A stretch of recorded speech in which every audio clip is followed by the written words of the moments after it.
All right, fellas, we've reached the grand finale, number 10 on the top 10 things that men screw up in relationships. And this one, well, this one's personal. Let's talk about isolating instead of engaging. Now look, I know when life gets tough, the most manly response feels like shutting down, disappearing into your garage, turning on the game, and giving the classic one-word answer, oh, I'm fine. Fine. Fine?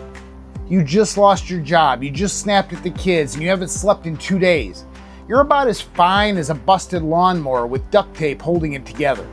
I mean, I've been married to my amazing wife, Holly, for 30 years. And for a big portion of those years, I treated vulnerability like a trip to the dentist. I would avoid it at all costs. I thought being strong meant handling my own stuff. So when I was stressed or anxious or confused, I would retreat. I'd emotionally shut down. I'd go full emotional ninja. I was silent, stealthy, and unavailable. And what did it do? It didn't protect my marriage, it starved it. Because marriage isn't about just being near, it's about being known. Genesis 2:25 says, and the man and his wife were both naked and they were not ashamed. Now I know some of you just perked up. Hey, are we talking about naked? I'm listening now. Slow down. The verse isn't just about physical nudity.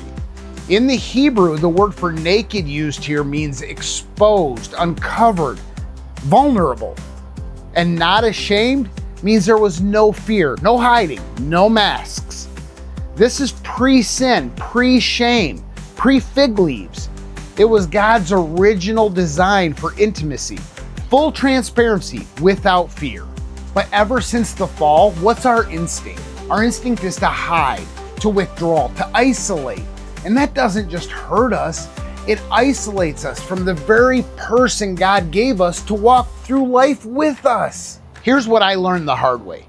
When I finally let Holly into the parts of me that I used to keep locked down, those fears, the doubts, the I don't know what I'm doing confessions, she didn't run away. She didn't judge me. She showed up. She became my biggest supporter. She was my greatest prayer warrior, my partner in battle. But that never would have happened if I kept pretending that I was good when I wasn't. So how do we stop isolating and start engaging? 1, speak up. Your wife is not a mind reader. If something's weighing on you, say it. You're not weak for needing help. You're wise. 2, drop the armor. Let her into your struggles, your fears, your confusion. Vulnerability isn't a crack in your masculinity, it's the key to connection. 3, pursue emotional intimacy. Ask her how she's doing. Share how you're really doing. Pray together.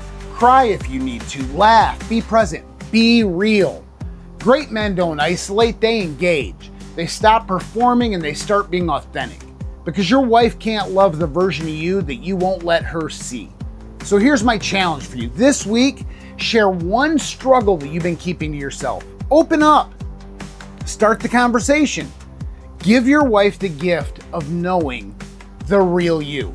Because strong marriages aren't built on silence. They're built on truth, trust, and togetherness. As always, until next time, live faith-fueled and battle-ready.